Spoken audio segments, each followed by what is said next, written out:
ಬೇಸಿಗೆ ಮಳೆಯ ಅಬ್ಬರ ಇನ್ನೂ ಕೂಡ ನಿಂತಿಲ್ಲ, ಮುಂದುವರಿತಾ ಇದೆ. ಮೇ 29ರವರೆಗೆ ಮಳೆಯ ಮುನ್ಸೂಚನೆ ಇರೋದು. ಇಂದು ಒಟ್ಟು 17 ಜಿಲ್ಲೆಗಳಿಗೆ ಯೆಲ್ಲೋ ಅಲರ್ಟ್ ಅನ್ನು ಘೋಷಿಸಲಾಗಿದೆ. ರಾಜ್ಯದಲ್ಲಿ ಬೇಸಿಗೆ ಮಳೆ ಅಬ್ಬರಿಸಿ ಬೊಬ್ಬರಿತಾ ಇದೆ. ಈ ಮಳೆಯಿಂದಾಗಿ ಸಾಕಷ್ಟು ಸಾವು ನೋವು, ಆಸ್ತಿ ಪಾಸ್ತಿಗೆ ಹಾನಿ, ಬೆಳೆ ನಷ್ಟ ಕೂಡ ಆಗ್ತಿರೋದು. ಈ ಮಳೆ ಏನಿದೆ ಮೇ 29ರವರೆಗೂ ಮುಂದುವರಿಯುತ್ತೆ. ಇಂದು ಒಟ್ಟು 17 ಜಿಲ್ಲೆಗಳಿಗೆ ಯೆಲ್ಲೋ ಅಲರ್ಟ್ ಅನ್ನು ಘೋಷಣೆ ಮಾಡಲಾಗಿದೆ. ಕೊಪ್ಪಳ ಮತ್ತು ಗದಗ ಜಿಲ್ಲೆಗಳಿಗೆ ಆರೆಂಜ್ ಅಲರ್ಟ್, ಅಂದ್ರೆ ಧಾರಾಕಾರವಾಗಿ ಮಳೆಯಾಗುತ್ತೆ. ಕೊಪ್ಪಳ ಮತ್ತು ಗದಗ ಭಾಗದಲ್ಲಿ ಜನರು ಎಚ್ಚರಿಕೆಯಿಂದಿರಬೇಕು. ಮುಂದಿನ 48 ಗಂಟೆಗಳ ಕಾಲ ಭಾರೀ ಮಳೆಯ ಮುನ್ಸೂಚನೆಯನ್ನ ನೀಡಲಾಗಿದೆ. ಇತ್ತ ಬೆಂಗಳೂರಿನಲ್ಲೂ ಕೂಡ ಮಳೆಯಬ್ಬರದ ಮುನ್ಸೂಚನೆಯನ್ನು ಕೊಟ್ಟಿದ್ದಾರೆ ಹವಾಮಾನ ಇಲಾಖೆಯವರು. ಯಾದಗಿರಿ, ರಾಯಚೂರು, ಬಾಗಲಕೋಟೆ, ಬಳ್ಳಾರಿ, ವಿಜಯನಗರ, ದಾವಣಗೆರೆ, ಚಿತ್ರದುರ್ಗ, ತುಮಕೂರು, ಚಿಕ್ಕಬಳ್ಳಾಪುರ, ಬೆಂಗಳೂರು ಗ್ರಾಮಾಂತರ, ಬೆಂಗಳೂರು ನಗರ, ಕೋಲಾರ, ರಾಮನಗರ, ಚಾಮರಾಜನಗರ, ಕರಾವಳಿ ಜಿಲ್ಲೆಗಳಿಗೆ ಒಟ್ಟು 17 ಜಿಲ್ಲೆಗಳಿಗೆ ಯೆಲ್ಲೋ ಅಲರ್ಟ್ ಅನ್ನು ಘೋಷಣೆ ಮಾಡಲಾಗಿದೆ. ಬೆಂಗಳೂರಿನಲ್ಲೂ ಕೂಡ ಭಾರೀ ಮಳೆಯ ಮುನ್ಸೂಚನೆ ಸಿಕ್ಕಿದೆ. ಸಾಧಾರಣದಿಂದ ಅತಿ ಹೆಚ್ಚು ಮಳೆಯಾಗುವಂತ ಚಾನ್ಸಸ್ ಬೆಂಗಳೂರಿನಲ್ಲಿದೆ. ಕೊಪ್ಪಳ ಮತ್ತು ಗದಗ ಎಸ್ಪೆಷಲಿ ಆರೆಂಜ್ ಅಲರ್ಟ್ ಘೋಷಣೆ ಮಾಡಲಾಗಿರೋದು. ಸೊ ಕೊಪ್ಪಳ ಮತ್ತು ಗದಗ ಭಾಗದ ಜನರು ಆದಷ್ಟು ಎಚ್ಚರಿಕೆಯಿಂದ ಇರಬೇಕು. ಜಮೀನುಗಳಿಗೆ ಹೋಗುವಂಥದ್ದು ಆದಷ್ಟು ಅವರು ಇಗ್ನೋರ್ ಮಾಡಬೇಕಾಗಿದೆ. ಯಾಕಂದ್ರೆ ಇವತ್ತು ಧಾರಾಕಾರ ಅಂದ್ರೆ ಬಿರುಗಾಳಿ ಸಹಿತ, ಗುಡುಗು ಸಹಿತ ಭಾರೀ ಮಳೆ ಆಗುತ್ತೆ. 48 ಗಂಟೆಗಳ ಕಾಲ ಅತ್ಯಧಿಕ ಮಳೆ ಬೀಳುವಂಥ ಚಾನ್ಸಸ್ ಕೊಪ್ಪಳ ಮತ್ತು ಗದಗದಲ್ಲಿ ಜಾಸ್ತಿ ಆಗಿದೆ ಅಂತ ಹವಾಮಾನ ಇಲಾಖೆ ಮುನ್ಸೂಚನೆ ಕೊಟ್ಟಿದೆ. ಈಗಾಗಲೇ ಈ ಬೇಸಿಗೆಯ ಮಳೆ ಅಬ್ಬರದಿಂದ ಸಾಕಷ್ಟು ನಷ್ಟವನ್ನ ರೈತರು ಅನುಭವಿಸುತ್ತಿದ್ದಾರೆ. ಸಾವು ನೋವಾಗಿದೆ, ಆಸ್ತಿ ಪಾಸ್ತಿ ನಷ್ಟ ಆಗಿದೆ. ಇತ್ತ ಚಿಕ್ಕಬಳ್ಳಾಪುರದಲ್ಲೂ ಕೂಡ ಮುಂಗಾರು ಪೂರ್ವ ಮಳೆಯಬ್ಬರ ಜೋರಾಗೇ ಇದೆ. ಬಿರುಗಾಳಿ ಸಹಿತ ಭಾರೀ ಮಳೆಗೆ ಟೊಮ್ಯಾಟೊ ಬೆಳೆ ನಾಶ ಆಗಿ ಹೋಗ್ಬಿಟ್ಟಿದೆ. ಚಿಕ್ಕಬಳ್ಳಾಪುರದ ರೈತರು ಕೂಡ ಕಣ್ಣೀರು ಹಾಕುವಂತ ಪರಿಸ್ಥಿತಿ. ಮುಂಗಾರು ಪೂರ್ವ ಮಳೆಯಿಂದಾಗಿ ಬೆಳೆ ಹಾನಿಯಾಗ್ತಿದೆ. ಬಿರುಗಾಳಿ ಸಹಿತ ಭಾರೀ ಮಳೆಗೆ ಟೊಮ್ಯಾಟೊ ಬೆಳೆ ಸರ್ವನಾಶ ಆಗಿ ಹೋಗಿದೆ. ಗೌರಿಬಿದನೂರಿನ ನಾಮಗೊಂಡ್ಲು ಗ್ರಾಮದಲ್ಲಿ ಘಟನೆ ನಡೆದಿರೋದು. ರೈತರು ಕಣ್ಣೀರು ಹಾಕ್ತಿದ್ದಾರೆ. ತಡರಾತ್ರಿ ಸುರಿದ ಬಿರುಗಾಳಿ ಸಹಿತ ಆಲಿಕಲ್ಲು ಮಳೆಯಿಂದಾಗಿ 2 ಎಕರೆ ಪ್ರದೇಶದಲ್ಲಿ ಬೆಳೆದಿದ್ದ ಟೊಮ್ಯಾಟೊ ಬೆಳೆ ನಾಶ ಆಗಿ ಹೋಗಿಬಿಟ್ಟಿದೆ. ಕೆಲವೊಂದು ಭಾಗದಲ್ಲಿ ಆಲಿಕಲ್ಲಿನ ಮಳೆಯಿಂದಾಗಿ ಟೊಮ್ಯಾಟೊ ಬೆಳೆ ನಾಶ ಆಗಿರೋದು. ರೈತ ಮಂಜುನಾಥ್ ಬೆಳೆದಿದ್ದ ಟೊಮ್ಯಾಟೊ ಬೆಳೆ ಇದು. 10 ಲಕ್ಷ ಲಾಭದ ನಿರೀಕ್ಷೆಯಲ್ಲಿದ್ದ ರೈತ ಕಂಗಾಲಾಗಿ ಹೋಗ್ಬಿಟ್ಟಿದ್ದಾರೆ. ಅಂದ್ರೆ 7 ಲಕ್ಷ ಇನ್ವೆಸ್ಟ್ ಮಾಡಿದ್ದಾರೆ, 3 ಲಕ್ಷ ಲಾಭ ಬರುತ್ತೆ ಅಂತ ಆಸೆಯಲ್ಲಿದ್ರು. ಕೆಜಿ ಟೊಮ್ಯಾಟೊಗೆ 50ರಿಂದ 70 ಬೆಲೆ ಇರುವಂಥದ್ದು. ಸರ್ಕಾರ ನಷ್ಟ ಪರಿಹಾರ ನೀಡುವಂತೆ ರೈತ ಮಂಜುನಾಥ್ ಮನವಿಯನ್ನ ಮಾಡ್ಕೊಳ್ತಾ ಇದ್ದಾರೆ. ಸಾಲ ಸೂಲ ಮಾಡಿಕೊಂಡು ಬಂಗಾರವನ್ನು ಅಡವಿಟ್ಟು ನಾವು ಕಷ್ಟಪಟ್ಟು ಬೆಳೆ ಬೆಳೆಯೋಕೆ ಇನ್ವೆಸ್ಟ್ ಅನ್ನ ಮಾಡಿರ್ತೀವಿ. ಬೆಳೆ ಇನ್ನೇನು ಕೈಗೆ ಸಿಗಬೇಕು, ಆ ಫಸಲನ್ನ ಮಾರಿ ನಾವು ದುಡ್ಡನ್ನು ಪಡ್ಕೋಬೇಕು ಅನ್ನೋಂಥ ಹೊತ್ತಿಗೆ ಈ ರೀತಿ ಆಲಿಕಲ್ಲು ಸಹಿತ ಮಳೆ, ಧಾರಾಕಾರ ಮಳೆ, ಬಿರುಗಾಳಿ ಸಹಿತ ಮಳೆಯಿಂದಾಗಿ ನಾವು ಬೆಳೆದ ಬೆಳೆ ನೆಲಕಚ್ಚಿ ಹೋಗ್ಬಿಟ್ಟಿದೆ. ನಾವು ಏನ್ ಮಾಡಬೇಕು, ಪರಿಹಾರ ಕೊಡಬೇಕು ಸರ್ಕಾರ ಅಂತ ಆಗ್ರಹ ಕೇಳಿ ಬರ್ತಾ ಇದೆ. ನಾನು ಒಂದು 2.5 ಎಕರೆಗೆ ಟೊಮೆಟೊ ಹಾಕಿದ್ದೆ. ರಾತ್ರಿ ಗಾಳಿ ಜಾಸ್ತಿ ಬಂದು ಬೆಳೆ ಎಲ್ಲ ನಷ್ಟ ಆಗಿದೆ. ಒಂದು 5 ಲಕ್ಷ ಬಂಡವಾಳ ಹಾಕಿ ಒಂದು 21,000 ಪೈರು ಹಾಕಿ ಎಲ್ಲ ಚಪ್ರ ಹಾಕಿ ಬಿಸಿಲಿಗೆಲ್ಲನು ಸುಮಾರು ಒಂದು 5 ಲಕ್ಷ ಖರ್ಚು ಮಾಡಿದ್ದೀನಿ. ಇನ್ನೇನು ಕಾಯಿ ಬರೋ ಸ್ಟೇಜ್ 3ನೇ ಸಲ ಬಳ್ಳಿ ಕಟ್ತಾ ಇದ್ದೆ. ರಾತ್ರಿ ಇದ್ದಕ್ಕಿದ್ದಂಗೆ ಮಳೆ ಬಂದು ಗಾಳಿ ಜಾಸ್ತಿಯಾಗಿ ಎಲ್ಲ ಹಾಳಾಗಿದೆ. ಇವಾಗ ಕೈಗೆ ಬಂದಿತ್ತು, ಬಾಯಿಗೆ ಬರಲಿಲ್ಲ. ಒಂದು 15ರಿಂದ 20 ಲಕ್ಷ ನಂಗೆ ಲಾಸ್ ಆಗಿದೆ. ಸರ್ಕಾರ ಇದ್ರ ಬಗ್ಗೆ ಕ್ರಮ ಕೈಗೊಂಡು ಪರಿಹಾರ ಕೊಡಬೇಕಾಗಿ ಮನವಿ ಮಾಡ್ತಾ ಇದ್ದೀನಿ. ನಾನು ಒಂದು 2.5 ಎಕರೆಗೆ ಟೊಮೆಟೊ ಹಾಕಿದ್ದೆ. ಸ್ಕ್ರೀನಲ್ಲಿ ನೋಡ್ತಾ ಇದ್ರೆ ಟೊಮೆಟೊ ಬೆಳೆ ಯಾವ ರೀತಿ ನೆಲಕಚ್ಚಿ ಹೋಗಿದೆ ಅಂತ. ಆ ಟೊಮೆಟೊ ಇನ್ನೂ ಕೂಡ ಹಣ್ಣಾಗಿಲ್ಲ. ಹಣ್ಣಾಗ್ಬಿಟ್ಟು ಅದನ್ನು ನಾವು ಮಾರುಕಟ್ಟೆಗೆ ಮಾರಿಬಿಟ್ಟು ಅದರಿಂದ ಬಂದಂತಹ ಲಾಭದಲ್ಲಿ ಜೀವನ ನಡೆಸಬೇಕು ಅನ್ನೋಂತಹ ಆಸೆಯನ್ನು ಮುಂದಿಟ್ಕೊಂಡು ರೈತ ಈ ಒಂದು ಬೆಳೆಯನ್ನು ಬೆಳೆದಿರ್ತಾನೆ. ಸಾಕಷ್ಟು ಬೆವರು ಸುರಿಸಿ ಬೆಳೆಯನ್ನು ಬೆಳೆದಿರುವಂಥದ್ದು. ಆದರೆ ಇನ್ನೇನು ಫಲ ಕೈಗೆ ಸಿಗಬೇಕು ಅನ್ನುವಂಥ ಹೊತ್ತಿಗೆ ಈ ಮಳೆರಾಯನ ಅಬ್ಬರದಿಂದಾಗಿ ಸಂಪೂರ್ಣವಾಗಿ ಬೆಳೆ ನೆಲಕಚ್ಚಿ ಹೋಗ್ಬಿಟ್ಟಿದೆ. ರೈತ ಕಣ್ಣೀರು ಹಾಕ್ತಾ ಇದ್ದಾನೆ. ಈಗ ಮಂಜುನಾಥ್ ಅವರು ಮಾತನಾಡುವಂಥ ಸಂದರ್ಭದಲ್ಲಿ ಹೇಳ್ತಾರೆ, ಸಾಕಷ್ಟು ಸಾಲ ಸೂಲ ಮಾಡ್ಕೊಂಡು ನಾವು ಈ ಒಂದು ಜಮೀನ್ ಮೇಲೆ ಇನ್ವೆಸ್ಟ್ ಮಾಡಿರ್ತೀವಿ, ಫಲ ಬರುತ್ತೆ, ದುಡ್ಡು ಬರುತ್ತೆ ಅಂತ ಅನ್ಕೊಂಡಿದ್ವಿ. ಆದರೆ ಸರ್ಕಾರ ಇದಕ್ಕೆ ಪರಿಹಾರ ಕೊಡಬೇಕು ಅಂತ ಹೇಳಿದ್ದಾರೆ. ಇದ್ರ ಬಗ್ಗೆ ಹೆಚ್ಚಿನ ಮಾಹಿತಿ ನೀಡ್ತಾ ಹೋಗ್ತಾರೆ ನಮ್ಮ ಪ್ರತಿನಿಧಿ ದತ್ತಾತ್ರೇಯ. ದೂರವಾಣಿ ಸಂಪರ್ಕದಲ್ಲಿ ಜಾಯಿನ್ ಆಗಿದ್ದಾರೆ. ದತ್ತಾತ್ರೇಯ, ಈಗ ಚಿಕ್ಕಬಳ್ಳಾಪುರದಲ್ಲಿ ಯಾವ ರೀತಿ ಬೆಳೆ ಹಾನಿಯಾಗಿದೆ ಮಳೆ ಅಬ್ಬರಕ್ಕೆ? ಸದ್ಯಕ್ಕೆ ಸಂಬಂಧಪಟ್ಟ ಅಧಿಕಾರಿಗಳು ಅಲ್ಲಿಗೆ ಹೋಗಿ ಸ್ಪಾಟ್ನಲ್ಲಿ ಮಹಜರು ಮಾಡುವಂತ ಕೆಲಸ ಆಗಿದೆಯಾ, ಹೇಗೆ? ಖಂಡಿತವಾಗಿ ಒಂದು ರಾತ್ರಿ ಮುರಿದಂತಹ ಈ ಧಾರಾಕಾರ ಮಳೆಗೆ ಸಾಕಷ್ಟು ಬೆಳೆ ನಷ್ಟವಾಗಿರುವಂತದ್ದು. ಕಳೆದ 2 ದಿನಗಳ ಹಿಂದೆ ಅಷ್ಟೇ ಸುಮಾರು 50ಕ್ಕೂ ಅಧಿಕ ಹೆಕ್ಟೇರ್ನಷ್ಟು ಬಾಳೆ ತೋಟ ಇದೆ ಗೌರಿಬಿದನೂರು ತಾಲೂಕು ವ್ಯಾಪ್ತಿಯಲ್ಲಿ. ಬಹಳಷ್ಟು ನಷ್ಟವಾಗಿತ್ತು. ಸದ್ಯ ಈಗ ಟೊಮೆಟೊ ಬೆಳೆದ ರೈತರಿಗೂ ಸಹ ದಿಕ್ಕು ತೋಚದಂತಹ ಪರಿಸ್ಥಿತಿ ಆಗಿರುವಂತದ್ದು. ಯಾಕೆಂದ್ರೆ ಸುಮಾರು ಈ ಟೊಮೆಟೊ ಬೆಳೆ ಹಾಗೂ ಇತರೆ ಬೆಳೆಗಳನ್ನ ಬೆಳೆಯಲು ಆ ರೈತ ಮಂಜುನಾಥ್ ರೆಡ್ಡಿ ಎಂಬುವರು 7 ಲಕ್ಷಕ್ಕೂ ಅಧಿಕ ಒಂದು ಸಾಲವನ್ನ ಮಾಡಿದ್ರು. ಬಹುತೇಕ ಈ ಒಂದು 2 ಹೆಕ್ಟೇರ್ಗಳಲ್ಲಿ ಒಂದು ಟೊಮೆಟೊವನ್ನ ಬೆಳೆಯಬೇಕಾದ್ರೆ ಸುಮಾರು ಒಂದು 2 ಲಕ್ಷವರೆಗೂ ಔಷಧಿ ಸಿಂಪಡಣೆ ಮಾಡಲು, ಅಂದ್ರೆ ಇದುವರೆಗೂ ಯಾಕಂದ್ರೆ ಫಸಲು ಸಹ ಇನ್ನೇನು ಕೆಲವೇ ದಿನಗಳಲ್ಲಿ ಕೈಗೆ ಸೇರ್ಬೇಕಾಗಿತ್ತು. ಆದ್ರೆ ಈಗ ಬಾಯಿಗೆ ಬರೆದಂತಹ ಪರಿಸ್ಥಿತಿಯಲ್ಲಿ ಈಗ ರೈತ ದಿಕ್ಕು ತೋಚದಂತಹ ಪರಿಸ್ಥಿತಿಯಲ್ಲಿ ಇರುವಂತದ್ದು. ಯಾಕಂದ್ರೆ ಈ ಮಳೆಗೆ ಇರುವಂತಹ ಗಿಡಗಳೆಲ್ಲ ಸಂಪೂರ್ಣವಾಗಿ ನೆಲಕ್ಕಚ್ಚಿರುವಂತದ್ದು, ಕಾಯಿಗಳು ಅಂತ ಅದೇ ಜಮೀನಿನಲ್ಲಿಯೇ ಟೊಮೆಟೊ ತೋಟದಲ್ಲಿಯೇ ಹುಳ್ಳಿ ಬಿದ್ದಿರುವುದರಿಂದ ಇಲ್ಲಿರುವಂತಹ ರೈತನಿಗೆ ಏನ್ ಮಾಡ್ಬೇಕಪ್ಪ ಅಂತ ಒಂದು ಪರಿಸ್ಥಿತಿಯಲ್ಲಿ ಬಹಳಷ್ಟು ಗೊಂದಲದಲ್ಲಿ ಇದ್ದು ಸರ್ಕಾರಕ್ಕೆ ಒಂದು ರೀತಿಯಾದಂತಹ ಮನವಿಯನ್ನ ಮಾಡಿಕೊಂಡಿರುವಂತದ್ದು. ಯಾಕಂದ್ರೆ ನಮ್ಗೇನಾದ್ರೂ ಸರ್ಕಾರ ಪರಿಹಾರ ಕೊಡದೆ ಇದ್ದಂತಹ ಪಕ್ಷದಲ್ಲಿ ಮುಂದೆ ನಮ್ಗೆ ಯಾವುದೇ ರೀತಿಯಾದಂತಹ ದಾರಿ ಇಲ್ಲ. ಈಗಾಗಲೇ ನಾನು ಸಾಕಷ್ಟು ಸಾಲವನ್ನ ಮಾಡಿದ್ದೀನಿ ಅಂತ ತನ್ನ ಅಳಲನ್ನು ಸಹ ತೋಡಿಕೊಂಡಿರುವಂತಹದ್ದು.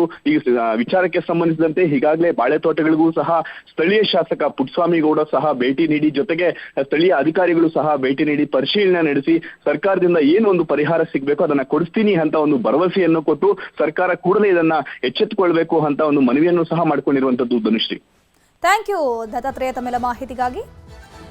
ಕೊಪ್ಪಳದಲ್ಲಿ ಮಳೆ ಅವಾಂತರಕ್ಕೆ ವ್ಯಕ್ತಿಯ ಸಾವಾಗಿದೆ. ಮಳೆಗೆ ರಸ್ತೆ ಮೇಲೆ ಬಿದ್ದಿದ್ದ ಬೃಹತ್ ಮರ, ಮರಕ್ಕೆ ಬೈಕ್ ಡಿಕ್ಕಿಯಾಗಿ ವ್ಯಕ್ತಿ ಸಾವನ್ನಪ್ಪಿರೋರು. ಕೊಪ್ಪಳದಲ್ಲಿ ಈ ರಣಮಳೆಗೆ ಒಂದು ಸಾವಾಗಿದೆ. ಮಳೆ ಅಬ್ಬರಕ್ಕೆ ಬೃಹತ್ ಮರವೊಂದು ರಸ್ತೆ ಮೇಲೆ ಬಿದ್ದಿರುತ್ತೆ. ಮರ ಬಿದ್ದಿರೋದು ಆ ವ್ಯಕ್ತಿಯ ಗಮನಕ್ಕೆ ಬರೋದಿಲ್ಲ. ಮರಕ್ಕೆ ಬೈಕ್ ಡಿಕ್ಕಿಯಾಗಿ ವ್ಯಕ್ತಿ ಸಾವನ್ನಪ್ಪಿದ್ದಾರೆ. ಕೊಪ್ಪಳದ ಭೀಮನೂರು ಬಳಿ ನಡೆದಿರುವಂತಹ ದುರ್ಘಟನೆ ಇದು. ಕಾಮನೂರಿನ ಕಿರಣ್ ಕರಡಬಡಗಿ ಮೃತ ವ್ಯಕ್ತಿ. ಮಹೇಶ ಹುಳ್ಳಿಗೆ ಎಂಬಾತನಿಗೆ ಗಂಭೀರ ಗಾಯಗಳಾಗಿರುತ್ತೆ. ಬೈಕ್ನಲ್ಲಿ ಹೋಗ್ತಾ ಇರ್ತಾರೆ, ಇಬ್ರು ಇರ್ತಾರೆ, ಮಹೇಶ್ ಮತ್ತು ಕಿರಣ್. ಬೈಕ್ ಡ್ರೈವ್ ಮಾಡ್ತಿದ್ದಂತಹ ಕಿರಣ್ ಸಾವನ್ನಪ್ಪಿದ್ದಾರೆ. ಮಹೇಶ್ ಹುಳ್ಳಿಗೆ ಗಂಭೀರ ಗಾಯಗಳಾಗಿದೆ. ಆತನನ್ನ ಇಮಿಡಿಯೇಟ್ಲಿ ಆಸ್ಪತ್ರೆಗೆ ಸೇರಿಸುವಂತ ಕೆಲಸ ಆಗಿದೆ. ಗಾಯಾಳು ಕೊಪ್ಪಳ ಜಿಲ್ಲಾಸ್ಪತ್ರೆಗೆ ದಾಖಲು ಮಾಡಿ ಅಲ್ಲಿ ಆತನಿಗೆ ಚಿಕಿತ್ಸೆ ಕೊಡಿಸುವಂತ ಕೆಲಸ ಆಗಿದೆ. ಇಬ್ರು ಕೂಡ ಕಾರ್ಖಾನೆ ಕೆಲಸಕ್ಕೆ ಅಂತ ಮುಂಜಾವಿನ ಸಂದರ್ಭದಲ್ಲಿ ಹೋಗಿರ್ತಾರೆ. ಈಗ ಸಂಬಂಧಿಕರ ಆಕ್ರಂದನ ಮುಗಿಲು ಮುಟ್ಟಿದೆ. ಬೆಳಗಿನ ಜಾವ ಕೊಪ್ಪಳದಲ್ಲಿ ರಣ ಮಳೆಗೆ ಸಾಲು ಸಾಲು ಅವಾಂತರಗಳೇ ಆಗಿಬಿಟ್ಟಿದೆ. ಗಾಳಿ ಮಳೆಗೆ ನೆಲಕ್ಕುರುಳಿವೆ ಬೃಹತ್ ಮರಗಳು. ಕಾರಟಗಿಯ ಸಿದ್ದಾಪುರ ಎರಕಲ್ ಗಡದಲ್ಲಿ ಘಟನೆ ನಡೆದಿದೆ. ಸಾಲು ಸಾಲು ಮರಗಳು, ಬೃಹತ್ ಮರಗಳು ನೆಲಕ್ಕುರುಳಿವೆ.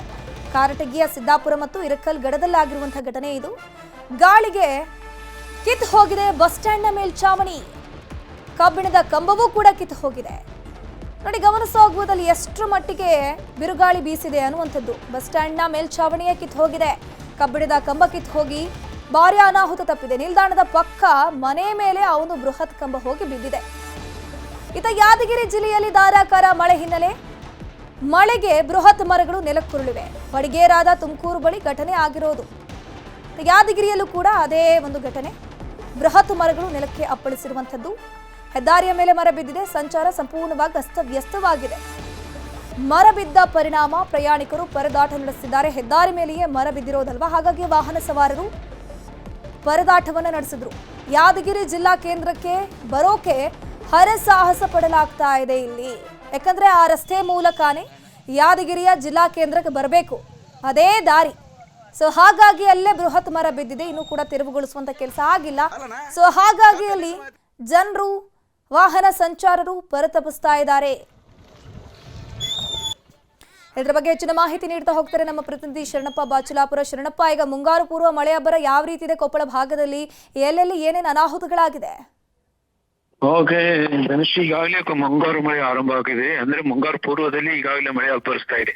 ಕಳೆದ ವಾರ ಒಂದಿಷ್ಟು ಸುರಿದು ಕೊಪ್ಪಳ ತಾಲೂಕಿನಲ್ಲಿ ಸರಿಸುಮಾರು 166 ಎಕರೆಯಷ್ಟು ಬಾಳೆ ಮತ್ತು ವೀಳ್ಯದೆಲೆ ಲಾಸ್ ಆಗಿತ್ತು. ಆದ್ರೆ ನಿನ್ನೆ ದಿನ ಒಂದಿಷ್ಟು ಸುರಿದಿರುವಂತ ಮಳೆಗೆ ಇರ್ಕಲಗಡ ಮತ್ತು ಕೊಪ್ಪಳ ತಾಲೂಕಿನಲ್ಲಿ ಒಂದಿಷ್ಟು ಹಾನಿಕ್ಕಿಂತ ಹೆಚ್ಚು ಇಲ್ಲಿ ಒಬ್ಬರ ಜೀವ ಹಾನಿಯಾಗಿದೆ. ಅಂದ್ರೆ ಒಂದು ಮರ ಭೂಮನೂರು ಹತ್ರ ಹೋಗಿರುವಂತ ರಸ್ತೆಗೆ ಬಿದ್ದಿರುವಂತ ಮರಕ್ಕೆ ಬೈಕ್ ಸವಾರರು ಡಿಕ್ಕಿ ಹೊಡೆದ ಪರಿಣಾಮ ಆಗಿ ಅಲ್ಲಿ ಕಿರಣ ಅನ್ನುವಂತ ಕುರುಬಡಿ ಅನ್ನೋರು ಸಾವನ್ನಪ್ಪಿದ್ರೆ ಮತ್ತು ಅವರ ಹಿಂದೆ ಇರುವಂತ ಮಹೇಶ್ ಅನ್ನೋರಿಗೆ ಗಂಭೀರವಾಗಿ ಜಿಲ್ಲಾಸ್ಪತ್ರೆಗೆ ಸೇರಿದ್ದಾರೆ.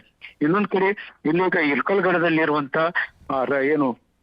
ಬಸ್ ನಿಲ್ದಾಣ ಇದೆ. ಬಸ್ ನಿಲ್ದಾಣ ಇರುವಂತ ಸಂಪೂರ್ಣ ತಗಡಿನ ಮೇಲ್ಛಾವಣಿ ಏನಿತ್ತು ಅದು ಎಂಗ್ಲರ್ ಸೇರ್ಕೊಂಡು ಸರಿಸುಮಾರು ಒಂದು 200 ಮೀಟರ್ ಅಷ್ಟು ದೂರಕ್ಕೆ ಹಾರಿ ಹೋಗಿ ಒಬ್ಬರ ಮನೆಗೆ ಹೋಗಿದೆ. ಆ ಮನೆಗೆ ಹೋಗಿರುವಂತ ಕಾರಣಕ್ಕಾಗಿ ಮನೆಯ ಗಾಜುಗಳು ಮತ್ತು ಕಿಟಕಿಗಳ ಜಖಂಗೊಂಡಿವೆ. ಒಟ್ಟಾರೆಯಾಗಿ ಹೇಳಿದ್ರೆ ಈಗ ಅಲ್ಲಲ್ಲಿ ಏನು ಈ ರೀತಿಯ ಮಳೆ ಇದರಿಂದಾಗಿ ಒಂದಿಷ್ಟು ಜೀವಹಾನಿ ಆಗ್ತಿದೆ. ಮತ್ತು ಇಲ್ಲಿ ಒಂದು ಈ ಏನು ಎಲ್ಕೊಳಗಡ ಭಾಗದಲ್ಲಿ ಏನು ತೋಟಗಾರಿಕೆ ಬೆಳೆ ಸ್ವಲ್ಪ ಕಡಿಮೆ ಇರುವಂತ ಕಾರಣಕ್ಕಾಗಿ ಒಂದಿಷ್ಟು ಅಷ್ಟು ಬೆಳೆ ಹಾನಿ ಆಗದೇ ಇದ್ರು ಸಹ ಇಲ್ಲಿ ಜೀವಹಾನಿ ಆಗಿದೆ. ಜೊತೆಗೆ ಇಲ್ಲಿ ಏನು ಗಾಳಿ ಬಿರುಗಾಳಿಗೆ ಸಾಕಷ್ಟು ಜನ ತೊಂದರೆಯನ್ನು ಅನುಭವಿಸ್ತಾ ಇದ್ದಾರೆ. ಧನುಷ್, ಥ್ಯಾಂಕ್ ಯು ಶರಣಪ್ಪ ಬಾಚಲಾಪುರ ತಮ್ಮೆಲ್ಲ ಮಾಹಿತಿಗಾಗಿ. ರಾಯಚೂರು ಜಿಲ್ಲೆಯಲ್ಲಿ ವರುಣನ ಅಬ್ಬರ ಜೋರಾಗೇ ಇದೆ. ರಾತ್ರಿ ಸುರಿದ ಭಾರೀ ಮಳೆಗೆ ಲಕ್ಷಾಂತರ ರೂಪಾಯಿ ಬೆಳೆ ಹಾನಿಯಾಗಿದೆ. ರಾಯಚೂರಲ್ಲೂ ಕೂಡ ವರುಣನ ಅಬ್ಬರ ಜೋರಾಗಿರೋದು. ರಾತ್ರಿ ಧಾರಾಕಾರವಾಗಿ ಮಳೆಯಾಗಿದೆ. ಇಲ್ಲೂ ಕೂಡ ಬೆಳೆ ಹಾನಿಯಾಗಿದೆ. ಲಕ್ಷಾಂತರ ರೂಪಾಯಿದು.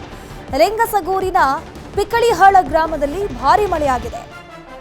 ಅನ್ನದಾತ ಡಿಬಿ ಸೋಮನಮರಡಿ, ಜ್ಞಾನಪ್ಪ, ಛತ್ರಪ್ಪ ಅನ್ನೋರ ಲಕ್ಷಾಂತರ ರೂಪಾಯಿ ಬೆಳೆ ಹಾನಿಯಾಗಿದೆ. ಸೋಮನಮರಡಿಯಲ್ಲಿ 8 ಎಕರೆಯಲ್ಲಿ ಪಪಾಯಿಯನ್ನು ಇವರು ಬೆಳೆದಿದ್ದು. ಒಟ್ಟು 8 ಎಕರೆಯಲ್ಲಿ ಬೆಳೆದಂತಹ ಪಪಾಯಿ ನೆಲಕ್ಕಪ್ಪಳಿಸಿರೋದು. ಬಿರುಗಾಳಿ ಮಳೆಗೆ ನೆಲಕಚ್ಚಿದೆ ಪಪಾಯಿ ಬೆಳೆ. ಜ್ಞಾನಪ್ಪ, ಛತ್ರಪ್ಪಗೆ ಸೇರಿದ 6 ಎಕರೆ ಬೆಳೆ ಹಾನಿಯಾಗಿದೆ. ಜಮೀನಿನಲ್ಲಿದ್ದ ವಿದ್ಯುತ್ ಕಂಬ ಕೂಡ ಧರೆಗೆ ಉರುಳಿದ್ದು ವಿದ್ಯುತ್ ವ್ಯತ್ಯಯ ಕೂಡ ಉಂಟಾಗಿದೆ. ಸಿರವಾರ ಪಟ್ಟಣದ ರಸ್ತೆಯಲ್ಲಿ ಬೃಹತ್ ಮರವೊಂದು ಗಾಳಿಗೆ ನೆಲಕ್ಕುರುಳಿದೆ. ಸಂಚಾರ ಅಲ್ಲೂ ಕೂಡ ಅಸ್ತವ್ಯಸ್ತ ಆಗಿರೋದು. ಮರದ ತೆರವಿಗೆ ಪಟ್ಟಣ ಪಂಚಾಯತ್ ಈಗಾಗಲೇ ಮುಂದಾಗಿ ತೆರವುಗೊಳಿಸುವಂತ ಕೆಲಸದಲ್ಲಿ ಮಗ್ನರಾಗಿದ್ದಾರೆ. ಮಂತ್ರಾಲಯದಲ್ಲಿ ವರುಣನ ಆರ್ಭಟ ಜೋರಾಗಿದೆ. ವರುಣನ ಆರ್ಭಟದಿಂದಾಗಿ ರಾಯರ ಭಕ್ತರು ಪರದಾಟ ನಡೆಸುತ್ತಿದ್ದಾರೆ. ಮಂತ್ರಾಲಯದಲ್ಲೂ ಕೂಡ ಮಳೆರಾಯ ಅಬ್ಬರಿಸಿ ಬೊಬ್ಬಿರಿತಾ ಇದ್ದಾನೆ. ರಾಯರ ಭಕ್ತರು ಪರದಾಟ ನಡೆಸುವಂತಹ ಪರಿಸ್ಥಿತಿ ನಿರ್ಮಾಣ ಆಗಿದೆ. ಭಕ್ತರ ನೆರವಿಗೆ ಧಾವಿಸಿದ್ದಾರೆ ಮಂತ್ರಾಲಯದ ಶ್ರೀಗಳು. ವೀಕೆಂಡ್ ಹಿನ್ನೆಲೆ ಮಂತ್ರಾಲಯಕ್ಕೆ ಸಾವಿರಾರು ಭಕ್ತರು ಬರ್ತಾರೆ. ರಾತ್ರಿ ಮಠದ ಅಂಗಳದಲ್ಲಿ ಮಲಗಿದ್ದ ಭಕ್ತರು ಪರದಾಟ ನಡೆಸಿದ್ದಾರೆ. ಗಾಳಿ ಮಳೆ ಇತ್ತು. ಸೊ ತುಂಬಾ ಜನರು ಮಠದ ಅಂಗಳದಲ್ಲಿ ಮಲಗುವಂತಾರೆ ರಾಯರ ಸನ್ನಿಧಿಗೆ ಬಂದಾದ ಮೇಲೆ. ಸೊ ಭಕ್ತರ ನೆರವಿಗೆ ಬಂದಿದ್ದಾರೆ ಸುಬುಧೇಂದ್ರ ತೀರ್ಥ ಸ್ವಾಮೀಜಿ. ಭಕ್ತರನ್ನ ಸುರಕ್ಷಿತ ಸ್ಥಳಕ್ಕೆ ಶ್ರೀಗಳು ರವಾನಿಸಿದ್ದಾರೆ. ಬೆಳಗಿನ ಜಾವ ಸುರಿದ ಮಳೆಯಿಂದಾಗಿ ಅವಾಂತರ ಸೃಷ್ಟಿಯಾಗಿದೆ. ಎಡಬಿಡದೆ ಸುರಿದ ಮಳೆಯಿಂದಾಗಿ ಅಲ್ಲಿ ಟ್ರಾಫಿಕ್ ಜಾಮ್ ಸಮಸ್ಯೆ ಕೂಡ ಎದುರಾಗಿದೆ. ಪ್ರಾಂಗಣದಲ್ಲಿ ಮಲಗಿದ್ದ ಭಕ್ತರನ್ನ ಒಳಗೆ ಕಳಿಸಿ ಟ್ರಾಫಿಕ್ ಜಾಮ್ ಕ್ಲಿಯರ್ ಮಾಡುವಂತೆ ಸಿಬ್ಬಂದಿಗೆ ಸೂಚನೆ ಕೊಟ್ಟಿದ್ದಾರೆ ಸ್ವಾಮೀಜಿಗಳು. ಇದರ ಬಗ್ಗೆ ಹೆಚ್ಚಿನ ಮಾಹಿತಿ ನೀಡ್ತಾ ಹೋಗ್ತಾರೆ ನಮ್ಮ ಪ್ರತಿನಿಧಿ ವಿಶ್ವನಾಥ್ ಹುಗಾರ್. ದೂರವಾಣಿ ಸಂಪರ್ಕದಲ್ಲಿ ಜಾಯಿನ್ ಆಗಿದ್ರೆ ವಿಶ್ವನಾಥ್ ಹುಗಾರ್, ಈಗ ರಾಯಚೂರಲ್ಲಿ ಮಳೆಯಬ್ಬರ ಯಾವ ರೀತಿ ಇದೆ, ಇನ್ನೊಂದು ಕಡೆ ಮಂತ್ರಾಲಯದಲ್ಲಿ ಭಕ್ತರು ಪರದಾಟ ನಡೆಸಿದ್ರು, ಶ್ರೀಗಳು ಯಾವ ರೀತಿ ಅವರಿಗೊಂದು ರಕ್ಷಣೆ ಕೊಡುವಂತ ಕೆಲಸ ಮಾಡಿದ್ರು ಅಂತ? ಧನುಶ್ರೀ, ನಿನ್ನೆ ರಾತ್ರಿಯಿಂದ ರಾಯಚೂರು ಜಿಲ್ಲೆಯಾದ್ಯಂತ ಭಾರೀ ಬಿರುಗಾಳಿ ಸಹಿತ ಮಳೆ ಸುರಿದಿದೆ. ಮಳೆಯ ಪರಿಣಾಮವಾಗಿ ಅಲ್ಲಲ್ಲಿ ಸಾಕಷ್ಟು ಜನಜೀವನ ಅಸ್ತವ್ಯಸ್ತವಾಗಿದೆ ಅಂತಾನೆ ಹೇಳ್ಬೋದು. ಜಿಲ್ಲೆಯ ಹಲವೆಡೆ ರೈತರು ಕೂಡ ಬೆಳೆದಂತಹ ಬೆಳೆ, ಇವಾಗ ಪಪ್ಪಾಯಿ ಅಂತ ಏನ್ ಕರಿತೀವಿ, ಪಪ್ಪಾಯಿ ಬೆಳೆಗೂ ಕೂಡ ರಾಯಚೂರು ಜಿಲ್ಲೆಯ ಹಲವು ತಾಲೂಕುಗಳು ಹೆಸರುವಾಸಿಯಾಗಿದ್ದಾವೆ. ಆ ರೀತಿಯಾಗಿ ಪಪ್ಪಾಯಿ ಬೆಳೆದಂತ ರೈತರ ಜಮೀನಿಗೆ ಇವತ್ತು ಲಗ್ಗೆ ಇಟ್ಟಿರ್ತಕ್ಕಂಥ ಪರಿಣಾಮ ಹಲವಾರು ಎಕರೆ ಪಪ್ಪಾಯಿ ಬೆಳೆ ನಾಶವಾಗಿದೆ. ಮತ್ತೊಂದು ಕಡೆ ಇವತ್ತು ಮನೆಗಳಿಗೂ ಕೂಡ ಚರಂಡಿ ಸಮೇತ ನೀರು ನುಗ್ಗಿ ರಾತ್ರಿ ಇಡೀ ಇವತ್ತು ಜಾಗರಣೆ ಮಾಡಿ ಆ ನೀರನ್ನ ಹೊರ ಹಾಕಿ ಇವತ್ತು ಪಂಚಾಯಿತಿ ಆಡಳಿತಾಧಿಕಾರಿಗಳ ವಿರುದ್ಧ ಗ್ರಾಮಸ್ಥರು ಆಕ್ರೋಶವನ್ನ ವ್ಯಕ್ತಪಡಿಸಿದ್ದಾರೆ. ಮತ್ತೊಂದು ಕಡೆ ರಾಯಚೂರು ಜಿಲ್ಲೆಯಲ್ಲಿ ಇಷ್ಟೆಲ್ಲ ಮಳೆ ಅವಾಂತರ ಮಾಡಿದ್ರೆ ಹತ್ತು ಕಡೆ ಗಡಿ ಭಾಗದಲ್ಲಿ ಇರ್ತಕ್ಕಂಥ ಆಂಧ್ರದ ಈ ಒಂದು ಮಂತ್ರಾಲಯ ಮಟ್ಟದಲ್ಲಿ ಕೂಡ ಮಳೆಯ ಒಂದು ಅಬ್ಬರ ಜೋರಾಗಿತ್ತು ಅಂತ ಹೇಳ್ಬೋದು. ರಾತ್ರಿ ಇಡೀ ಸುರಿದಂತ ಮಳೆಗೆ ಇವತ್ತು ವೀಕೆಂಡ್ ಅಂತ ಹೇಳ್ಬಿಟ್ಟು ಭಕ್ತರು ಸಾಕಷ್ಟು ಸಂಖ್ಯೆಯಲ್ಲಿ ಇವತ್ತು ಮಠಕ್ಕೆ ಬಂದಿದ್ರು. ಆ ಬಂದಂತ ಭಕ್ತರಿಗೆ ಸರಿಯಾದ ರೂಮಿನ ವ್ಯವಸ್ಥೆ ಇರಲಾರದ ಕಾರಣಕ್ಕಾಗಿ ಅವರು ಮಠದ ಪ್ರಾಂಗಣದಲ್ಲಿ ಮಲಗಿರ್ತಾರೆ ಧನುಶ್ರೀ. ಹಾಗೆ ಮಲಗಿರ್ತಕ್ಕಂತಹ ಭಕ್ತರಿಗೆ ಮಳೆ ಸಾಕಷ್ಟು ಕಾಟ ಕೊಟ್ಟಿದೆ. ಹೀಗಾಗಿ ಅವರು ಎಲ್ಲಿ ಹೋಗ್ಬೇಕು, ಏನ್ ಮಾಡ್ಬೇಕು ಅಂತ ಪರದಾಡ್ತಕ್ಕಂಥ ಸಂದರ್ಭದಲ್ಲಿ ಸ್ವತಃ ಪ್ರಸ್ತುತ ಮಂತ್ರಾಲಯ ರಾಘವೇಂದ್ರ ಸ್ವಾಮಿಗಳ ಮಠದ ಪೀಠಾಧಿಪತಿಗಳಾದಂತಹ ಸುಬುಧೇಂದ್ರ ತೀರ್ಥ ಶ್ರೀಗಳವರೇ ಇವತ್ತು ಮಠದ ಪ್ರಾಂಗಣದಲ್ಲಿ ಮಲಗಿರ್ತಕ್ಕಂಥ ಭಕ್ತರ ನೆರವಿಗೆ ಬಂದು ಅಲ್ಲಿ ಮಲಗಿರ್ತಕ್ಕಂಥ ಭಕ್ತರನ್ನ, ಮಳೆಯ ಒಂದು ತೊಂದರೆಗೆ ಸಿಲುಕಾಕೊಂಡಿರ್ತಕ್ಕಂಥ ಭಕ್ತರನ್ನ ಎಬ್ಬಿಸಿ ಅವರಿಗೆ ಸುರಕ್ಷಿತವಾದಂತಹ ಸ್ಥಳಗಳಿಗೆ ಕಳಿಸ್ತಕ್ಕಂಥ ಕೆಲಸವನ್ನ ಸ್ವತಃ ಸ್ವಾಮೀಜಿ ಮಾಡ್ತಾರೆ. ಹೀಗಾಗಿ ಸುಬುಧೇಂದ್ರ ತೀರ್ಥ ಸ್ವಾಮಿಗಳ ಈ ಒಂದು ಕಾರ್ಯವನ್ನ ಭಕ್ತರು ಕೂಡ ಶ್ಲಾಘಿಸ್ತಾರೆ. ಮತ್ತೊಂದು ಕಡೆ ಇವತ್ತು ವೀಕೆಂಡ್ ಇರ್ತಕ್ಕಂತಹ ಹಿನ್ನೆಲೆಯಲ್ಲಿ ಸಾಕಷ್ಟು ವಾಹನ ದಟ್ಟಣೆಯನ್ನು ಕೂಡ ಮಂತ್ರಾಲಯದಲ್ಲಿ ಇತ್ತು. ಈ ಸಂದರ್ಭದಲ್ಲಿ ಮಳೆ ಬಂದಿರತಕ್ಕಂಥ ಹಿನ್ನೆಲೆಯಲ್ಲಿ ಕೆಲ ಕಡೆ ಟ್ರಾಫಿಕ್ ಜಾಮ್ ಉಂಟಾಗಿ ಮಠದ ಮುಖ್ಯ ದ್ವಾರ ಅಂತ ಏನು ಕರಿತೀವಿ ನಾವು, ರಾಘವೇಂದ್ರ ಸ್ವಾಮಿಗಳ ಮಠದ ಮುಖ್ಯ ದ್ವಾರದಲ್ಲಿ ಇವತ್ತು ಜನಸಂದಣಿ ಹೆಚ್ಚಾಗಿ ವಾಹನಗಳ ಸಂದಣಿ ಕೂಡ ಹೆಚ್ಚಾಗಿ ಇವತ್ತು ಟ್ರಾಫಿಕ್ ಜಾಮ್ ಉಂಟಾಗಿತ್ತು. ಆ ಟ್ರಾಫಿಕ್ ಜಾಮ್ ಅನ್ನು ಕೂಡ ಕ್ಲಿಯರ್ ಮಾಡಿ ಎನ್ನುವಂತಹ ಸಂದೇಶವನ್ನು ಕೊಟ್ಟು ಸ್ವಾಮೀಜಿ ಅವರು ಒಳಗಡೆ ತೆರಳುತ್ತಾರೆ. ಈ ಒಂದು ಸ್ವಾಮೀಜಿಯವರ ಕಾರ್ಯಕ್ಕೂ ಕೂಡ ಭಕ್ತರು ಸಾಕಷ್ಟು ಮೆಚ್ಚುಗೆಯನ್ನು ಕೂಡ ವ್ಯಕ್ತಪಡಿಸಿದ್ದಾರೆ ಧನುಶ್ರೀ. ವಿಶ್ವನಾಥ್, ಈಗ ಪಪ್ಪಾಯ ಬೆಳೆ ನಾಶ ಆಗಿದೆ, ಅದ್ರ ಜೊತೆಗೆ ಸಾಕಷ್ಟು ಬೆಳೆ ಹಾನಿ ಆ ಭಾಗದಲ್ಲಿ ಆಗಿರುವಂಥದ್ದು. ಸಂಬಂಧಪಟ್ಟ ಅಧಿಕಾರಿಗಳು ಸ್ಪಾಟಿಗೆ ಬಂದಿದ್ದಾರಾ? ಬೆಳೆ ಹಾನಿ ಬಗ್ಗೆ ಪರಿಶೀಲನೆ ಮಾಡಿದ್ದಾರಾ? ಪರಿಹಾರದ ಭರವಸೆಯನ್ನ ಕೊಟ್ಟಿದ್ದಾರೆ ಹೇಗೆ? ಧನುಶ್ರೀ, ದುರಂತ ಏನಪ್ಪಾ ಅಂತ ಹೇಳಿದ್ರೆ ಇವತ್ತು ರವಿವಾರ ಇರೋದ್ರಿಂದ ನಿನ್ನೆ ರಾತ್ರಿ ಸುರಿದಂತ ಮಳೆಯಿಂದ ಇವತ್ತು ಸರ್ಕಾರಿ ಕಚೇರಿಗಳಲ್ಲೂ ಕೂಡ ರಜೆ ಇರ್ತವೆ. ಈ ಸಂದರ್ಭದಲ್ಲಿ ಮಳೆಯಿಂದ ಹಾನಿಗೊಳಗಾಗಿರ್ತಕ್ಕಂಥ ಪ್ರದೇಶ ಯಾವುದಿದೆ ಎನ್ನುವಂತ ಕೆಲಸವನ್ನ ಈಗ ಮಾಹಿತಿಯನ್ನ ತರಿಸ್ಕೊಳ್ತಕ್ಕಂಥ ಕೆಲಸವನ್ನ ಅಧಿಕಾರಿಗಳು ಮಾಡ್ತಾ ಇದ್ದಾರೆ. ಆದ್ರೆ ಇದುವರೆಗೂ ಈ ರೀತಿಯಾಗಿ ಮಳೆಯ ಅವಘಡಕ್ಕೆ ಸಿಲುಕಿ ಇವತ್ತು ತೊಂದರೆಗೀಡಾದಂತ ಪ್ರದೇಶಗಳಿಗೆ, ಇವತ್ತು ಪಪ್ಪಾಯಿ ಬೆಳೆದಂತ ರೈತನ ಜಮೀನಿಗಾಗಿರ್ಲಿ ಅಥವಾ ಮನೆಗಳಿಗೆ ನೀರು ನುಗ್ಗಿರ್ತಕ್ಕಂಥ ಪ್ರದೇಶಗಳಿಗಾಗಿರ್ಲಿ ಅಥವಾ ತಗಡಿನ ಶೆಡ್ಗಳು ಬಿರುಗಾಳಿಗೆ ಹಾರಿ ಹೋಗಿರ್ತಕ್ಕಂಥ ಪ್ರದೇಶಗಳಿಗಾಗಲಿ ಇದುವರೆಗೂ ಕೂಡ ಯಾರು ಕೂಡ ಅಧಿಕಾರಿಗಳು ಭೇಟಿ ಕೊಟ್ಟಿಲ್ಲ. ಧನುಶ್ರೀ, ಥ್ಯಾಂಕ್ ಯು ವಿಶ್ವನಾಥ್ ಹುಗಾರ್ ತಮ್ಮೆಲ್ಲ ಮಾಹಿತಿಗಾಗಿ. ದಾವಣಗೆರೆಯಲ್ಲಿ ಮಳೆಯಿಂದಾಗಿ ಅಪಾರ ಹಾನಿಯಾಗಿದೆ. ರಾತ್ರಿ ಸುರಿದ ಭಾರೀ ಮಳೆಗೆ ಭತ್ತದ ಗದ್ದೆ ಸಂಪೂರ್ಣವಾಗಿ ನಾಶ ಆಗಿ ಹೋಗ್ಬಿಟ್ಟಿದೆ. ದಾವಣಗೆರೆಯಲ್ಲಿ ಭತ್ತದ ಬೆಳೆ ನೀರು ಹೋಗಿರೋದು ಮಳೆ ಸುರಿದಿದೆ. ಭತ್ತದ ಗದ್ದೆ ಸಂಪೂರ್ಣ ನಾಶ ಆಗಿ ಹೋಗ್ಬಿಟ್ಟಿದೆ. ಹರಿಹರ ತಾಲೂಕಿನ ಹಲವೆಡೆ ಬೆಳೆ ನೀರು ಪಾಲಾಗಿದೆ. ಹರಿಹರದಲ್ಲೇ ಬರೋಬ್ಬರಿ 100ಕ್ಕೂ ಹೆಚ್ಚು ಎಕರೆ ಅಧಿಕ ಬೆಳೆ ಹಾನಿಯಾಗಿರೋದು. ಲಕ್ಕಶೆಟ್ಟಿಹಳ್ಳಿ, ಕಮಲಾಪುರ, ಭಾನುವಳ್ಳಿ, ಕಣೆ ಬೆಳಕೆರೆ ಸೇರಿ ಹಲವೆಡೆ ಭತ್ತದ ಬೆಳೆ ಸರ್ವನಾಶ ಆಗಿ ಹೋಗ್ಬಿಟ್ಟಿದೆ. ಕೆಲವೇ ದಿನಗಳಲ್ಲಿ ಈ ಭತ್ತದ ಬೆಳೆ ಕಟಾವಿಗೆ ಬರಬೇಕಿತ್ತು, ಕಟಾವು ಮಾಡಬೇಕಿತ್ತು ಈ ಭತ್ತದ ಬೆಳೆಯನ್ನ. ಬಟ್ ಅಕಾಲಿಕ ಮಳೆಗೆ ಅನ್ನದಾತರ ಬದುಕು ಸಂಕಷ್ಟಕ್ಕೆ ಸಿಕ್ಕಾಕೊಂಡಂತಾಗಿದೆ. ಕಟಾವಿಗೆ ಬಂದಿದ್ದ ಬೆಳೆ ನಾಶ ಆಗಿ ಹೋಗಿದೆ. ರೈತರು ಕಣ್ಣೀರು ಹಾಕ್ತಾ ಇದ್ದಾರೆ. ಕಟಾವು ಮಾಡಬೇಕಿತ್ತು, ಬೆರಳೆಣಿಕೆ ದಿನಗಳಷ್ಟೇ ಈ ಕಟಾವಿಗೆ ಬಾಕಿ ಇತ್ತು. ಆ ಸಂದರ್ಭದಲ್ಲಿ ಈ ವರುಣದೇವ ಏನಿದ್ದಾನೆ ಸಂಪೂರ್ಣವಾಗಿ ಭತ್ತದ ಬೆಳೆಯನ್ನ ನೆಲ ಕಚ್ಚಿಸಿ ಬಿಟ್ಟಿದ್ದಾನೆ. ಹಾಗಾದ್ರೆ ರೈತರು ಇದ್ರ ಬಗ್ಗೆ ಏನ್ ಹೇಳ್ತಾರೆ, ಬನ್ನಿ ನೋಡ್ಕೊಂಡ್ಬರೋಣ. ಕಳೆದ 4-5 ದಿನಗಳಿಂದ ನಮ್ಮ ದಾವಣಗೆರೆ ಜಿಲ್ಲೆಯಲ್ಲಿ ಭಾರಿ ಮಳೆಯಿಂದ ಭತ್ತ ಕಟಾವಿಗೆ ಬಂದಿರೋದು. ಇನ್ನು 2-3 ದಿನದಲ್ಲಿ ಕೊಯ್ಬೇಕಾಗಿತ್ತು. ನಾವು ಮಳೆಯಿಂದ ಇದಾಗಿ ನಾವು ಸಾಲ ಸೂಲ ಮಾಡಿ ಬಂಗಾರ ಅವು ಎಲ್ಲ ಒತ್ತೆ ಇಟ್ಟು ಸಾಲ ಸೂಲ ಮಾಡಿ ಇದನ್ನು ಮಾಡಿದ್ದೀವಿ. ಸರ್ಕಾರ ನೋಡಿದ್ರೆ 6,000 ರೂಪಾಯಿ ಕೊಡ್ತೈತಿ. 6,000 ಪರಿಹಾರದಾಗ ಏನು ಬರ್ತೈತಿ? ಈಗ ಭತ್ತ ಕೊಯ್ಯೋಕ್ಕೂ ಬರೋಂಗಿಲ್ಲ, ಈಗ ನೆಲಕ್ಕೆ ಬಿದ್ದುಬಿಟ್ಟಿದೆ. ಹಾಗಾಗಿ ನಾವೇನು ಸಾಲ ಸೂಲ ಮಾಡಿ ಈಗ ಎಂಡ್ರ ಕೊಳ ತಲೆ ಸತಿನೂ ಒತ್ತೆ ಇಟ್ಟು ತಂದು ಹಾಕಿದ್ದೇವೆ. 35,000-40,000 ರೂಪಾಯಿ ಪ್ರತಿ ಎಕರೆಗೆ ಎಲ್ಲದು ಒಂದು ಕಳೆ ಔಷಧಿ ಗೊಬ್ಬರ ಅನ್ನೋತ್ತಿಗೆ ಇಷ್ಟೆಲ್ಲ ಖರ್ಚು ಮಾಡೇವೆ. ಅದ್ರಾಗ ಉಳಿಯೋದು ಅದೊಂದು 5-6 ಸಾವಿರ ಹೆಚ್ಚಿಗೆ ಉಳಿಬೋದು. ಅದನ್ನು ಬಾಯಿಗೆ ಮಣ್ಣು ಹಾಕಿದಂಗೆ ಆಗಿಬಿಡ್ತು. ಈಗ ಮಳೆ ಬಂದು ಭಾಳ ಇದಾಗಿಬಿಟ್ಟಿದೆ. ಹಾಗಾಗಿ ಸರ್ಕಾರ ಏನಾರ ಮಾಡಿ ಅದು ಒಂದು ಪರಿಹಾರ ಕೂಡ ಒಂದು ವ್ಯವಸ್ಥೆ ಮಾಡಬೇಕು ಅಂತ. ಎಲ್ಲ ಅನಾಹುತ ಆಗಿ ಭಾಳ ನೆಲ ಕಚ್ಚಿಬಿಡತ್ತೆ. ಹಂಗಾಗಿ ಎಲ್ಲ ರೈತರು ಹಾಳಾಗಿ ಹೋಗಿದ್ದಾರೆ. ಅದಕ್ಕೆ ನೀವು ಕೊಡೋ ಪರಿಹಾರ ಆಗೋದಿಲ್ಲ ನೋಡಿರಿ. ನೀವು ತಿಳಿದು ಎಲ್ಲ ಪರಿಹಾರ ಏನು ಮಾಡ್ಬೇಕು ಅನ್ನೋದೈತಿ. ನಮ್ಮ ಬಡವರು ಹಚ್ಚಿದಾರ, ರೈತರು ಇದ್ದಾರಲ್ಲ, ಎಲ್ಲ ಕಾಳುಗೂತಿ ಅವು ಇವು ಮಾಡಿಕ್ಕಿಂತ ರೈತರಿಗೆ ಏನು ಲಾಸ್ ಆಗೈತಿ, ನೀವು ಪರಿಹಾರ ಏನು ಕೊಡ್ತೀರಿ? ನೀವು ಕೊಡೋದು 6,000 ಎಲ್ಲಿಗೆ ಆಗೋಲ್ಲ, 50,000 ರೂಪಾಯಿ ಖರ್ಚು ಬರ್ತೈತಿ ಒಂದು ಎಕರೆಗೆ. ಇದ್ರ ಬಗ್ಗೆ ಹೆಚ್ಚಿನ ಮಾಹಿತಿ ನೀಡ್ತಾ ಹೋಗ್ತಾರೆ ನಮ್ಮ ದಾವಣಗೆರೆ ಪ್ರತಿನಿಧಿ ಸಂಜಯ್ ದೂರವಾಣಿ ಸಂಪರ್ಕದಲ್ಲಿ ಜಾಯಿನ್ ಆಗಿದ್ದಾರೆ. ಸಂಜಯ್, ಈಗ ಮಳೆ ಅಬ್ಬರಕ್ಕೆ ಸಾಕಷ್ಟು ಹಾನಿಗಳಾಗ್ತಿರುವಂಥದ್ದು ನಾವು ಸ್ಕ್ರೀನಲ್ಲಿ ಕೂಡ ನೋಡ್ತಾ ಇದ್ವಿ. ಭತ್ತದ ಗದ್ದೆ ಏನಿದೆ ಸಂಪೂರ್ಣವಾಗಿ ನೀರು ಪಾಲಾಗಿ ಹೋಗಿಬಿಟ್ಟಿದೆ. ಸೊ ಸದ್ಯದ ಪರಿಸ್ಥಿತಿ ಯಾವ ರೀತಿ ಇದೆ, ಮತ್ತೆ ಬೆಳೆ ಹಾನಿ ಪ್ರದೇಶಕ್ಕೆ ಸಂಬಂಧಪಟ್ಟ ಅಧಿಕಾರಿಗಳು ಭೇಟಿ ಕೊಟ್ಟಿದ್ದಾರಾ? ಏನು ಕಳೆದ 4-5 ದಿನಗಳಿಂದ ಸಾಕಷ್ಟು ಮಳೆ ನಮ್ಮ ದಾವಣಗೆರೆ ಜಿಲ್ಲಾದ್ಯಂತ ಆಗ್ತಿರುವಂತ, ಇದರಲ್ಲೂ ಕೂಡ ಈಗ ಏನು ಒಳ್ಳೆ ಕಟಾವಿನ ಸಮಯ ಭತ್ತ.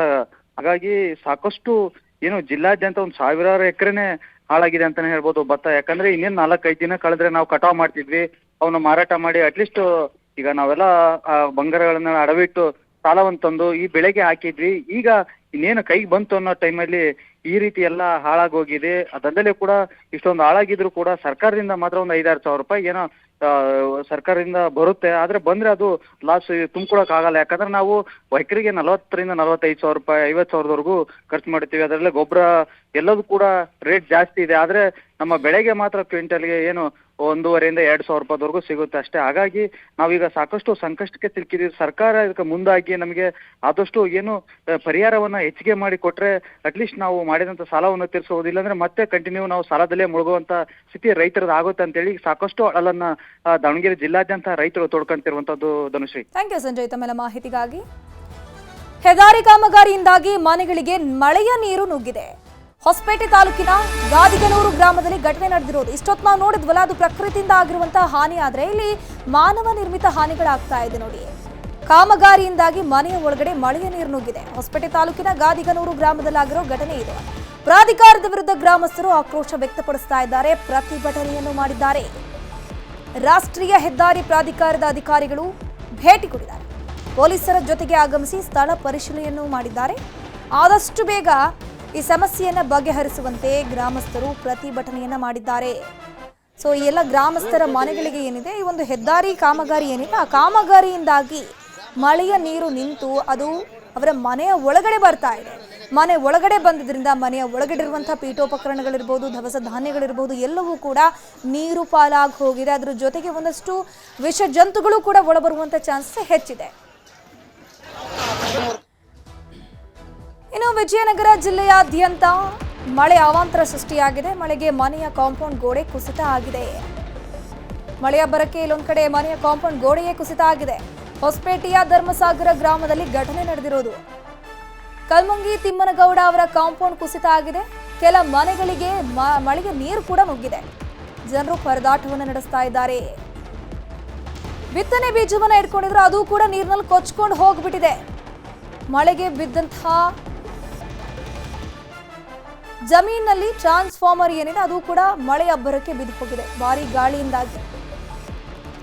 ಧರ್ಮಸಾಗರ ಸೇರಿ ಹಲವು ಗ್ರಾಮಗಳಿಗೆ ವಿದ್ಯುತ್ ವ್ಯತ್ಯಯ ಉಂಟಾಗಿದೆ. ರಾತ್ರಿ ಇಡೀ ವಿದ್ಯುತ್ ಇಲ್ಲದೆ ಗ್ರಾಮಸ್ಥರು ಪರದಾಟವನ್ನು ನಡೆಸ್ತಾ ಇದ್ದಾರೆ. ಇದು ವಿಜಯಪುರದ ಪರಿಸ್ಥಿತಿ. ಅಲ್ಲೂ ಕೂಡ ಮಳೆಯ ರಾಯ ಅಬ್ಬರಿಸಿ ಬೊಬ್ಬರಿತಾ ಇದ್ದಾನೆ. ಸಾಕಷ್ಟು ಬೆಳೆ ನಾಶ ಆಗಿದೆ. ಒಂದ್ ಕಡೆ ಮನೆಯೊಳಗೆ ನೀರು ನುಗ್ಗಿದೆ, ಇನ್ನೊಂದು ಕಡೆ ವಿದ್ಯುತ್ ಟ್ರಾನ್ಸ್ಫಾರ್ಮರ್ ಗದ್ದೆಯಲ್ಲೇ ಗಾಳಿಯ ರಭಸಕ್ಕೆ ಬಿದ್ದಿರುವಂಥದ್ದು. ಹಾಗಾಗಿ ಅದರಿಂದಾಗಿ ವಿದ್ಯುತ್ ವ್ಯತ್ಯಯ ಆಗಿದೆ.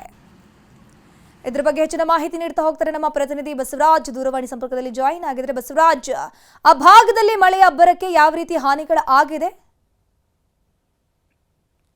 ಧನುಶ್ರೀ, ನಿನ್ನೆ ತಡರಾತ್ರಿ ಸುರಿದಿರ್ತಕ್ಕಂಥ ವಿಜಯನಗರ ಜಿಲ್ಲೆಯಲ್ಲಿ ಸುರಿತಕ್ಕಂಥ ಧಾರಾಕಾರ ಮಳೆಯಿಂದಾಗಿ ಜನಜೀವನ ಸಂಪೂರ್ಣವಾಗಿ ಅಸ್ತವ್ಯಸ್ತಾಗಿರ್ತಕ್ಕಂಥದ್ದು. ಅದರಲ್ಲೂ ಹೊಸಪೇಟೆ ತಾಲೂಕಿನ ಧರ್ಮಸಾಗರ, ಗಾಜನೂರು ಗ್ರಾಮದಲ್ಲಿ ಕೂಡ ಸಾಕಷ್ಟು ಅವಾಂತರಗಳನ್ನು ಕೂಡ ಸೃಷ್ಟಿ ಮಾಡಿರ್ತಕ್ಕಂಥದ್ದು. ತಗ್ಗು ಪ್ರದೇಶದಲ್ಲಿರ್ತಕ್ಕಂಥ ಮನೆಗಳಿಗೂ ಕೂಡ ನೀರು ನುಗ್ಗಿರ್ತಕ್ಕಂಥದ್ದು. ಕೆಲವು ಮನೆ ಗೋಡೆಗಳು ಕೂಡ ಕುಸಿತ ಆಗಿರ್ತಕ್ಕಂಥದ್ದು. ಅದರ ಜೊತೆಗೆ ಟ್ರಾನ್ಸ್ಫಾರ್ಮರ್ಗಳು ಕೂಡ, ವಿದ್ಯುತ್ ಕಂಬಗಳು ಕೂಡ ನೆಲಕ್ಕುಳಿರ್ತಕ್ಕಂಥ ಹಿನ್ನೆಲೆಯಲ್ಲಿ ನಿನ್ನೆ ರಾತ್ರಿ ಇಡೀ ಕೂಡ ವಿದ್ಯುತ್ ಇಲ್ಲದೆ, ನಿನ್ನೆ ರಾತ್ರಿಯಿಂದ ಕೂಡ ವಿದ್ಯುತ್ ಇಲ್ಲದೆ ಜನ ಪರದಾಡ್ತಕ್ಕಂಥ ಪರಿಸ್ಥಿತಿ ಕೂಡ ನಿರ್ಮಾಣ ಆಗಿರ್ತಕ್ಕಂಥದ್ದು. ಮತ್ತೊಂದು ಕಡೆ ಈಗ ಗಾದಿಗನೂರು ಗ್ರಾಮ ಅಂದ್ರೆ ಹೊಸಪೇಟೆ ತಾಲೂಕಿನ ಗಾದಿಗನೂರು ಗ್ರಾಮದಲ್ಲಿ ಈಗಾಗಲೇ ಬಳ್ಳಾರಿ ಹೊಸಪೇಟೆ ಮಧ್ಯೆ ಏನು ರಾಷ್ಟ್ರೀಯ ಹೆದ್ದಾರಿ 67ರ ಕಾಮಗಾರಿ ಕೂಡ ನಡೀತಾ ಇರ್ತಕ್ಕಂಥದ್ದು. ಕೆಲವು ಭಾಗದಲ್ಲಿ ಅವೈಜ್ಞಾನಿಕವಾಗಿ ಕಾಮಗಾರಿ ಮಾಡಿರ್ತಕ್ಕಂಥ ಆರೋಪಗಳು ಕೂಡ ಕೇಳಿ ಬರ್ತಕ್ಕಂಥ ಹಿನ್ನೆಲೆಯಲ್ಲಿ ತಗ್ಗು ಪ್ರದೇಶದ ಮನೆಗಳಿಗೂ ಕೂಡ ನೀರು ನುಗ್ಗಿರ್ತಕ್ಕಂಥ ಹಿನ್ನೆಲೆಯಲ್ಲಿ ದಿಢೀರಾಗಿ ಈಗ ರಾಷ್ಟ್ರೀಯ ಹೆದ್ದಾರಿಯನ್ನ ತಡೆದು ಗ್ರಾಮಸ್ಥರು ಕೂಡ ಪ್ರತಿಭಟನೆ ಮಾಡಲಿಕ್ಕೆ ಕೂಡ ಮುಂದಾಗಿರ್ತಕ್ಕಂಥದ್ದು. ಈಗಾಗಲೇ ರಾಷ್ಟ್ರೀಯ ಹೆದ್ದಾರಿ ಇಲಾಖೆಯ ಅಧಿಕಾರಿಗಳು ಸೇರಿದಂತೆ ಪೊಲೀಸರು ಕೂಡ ಸ್ಥಳಕ್ಕೆ ಭೇಟಿ ನೀಡಿ ಒಂದು ಪರಿಶೀಲನೆ ಕೂಡ ಮಾಡ್ತಾ ಇದ್ದಾರೆ.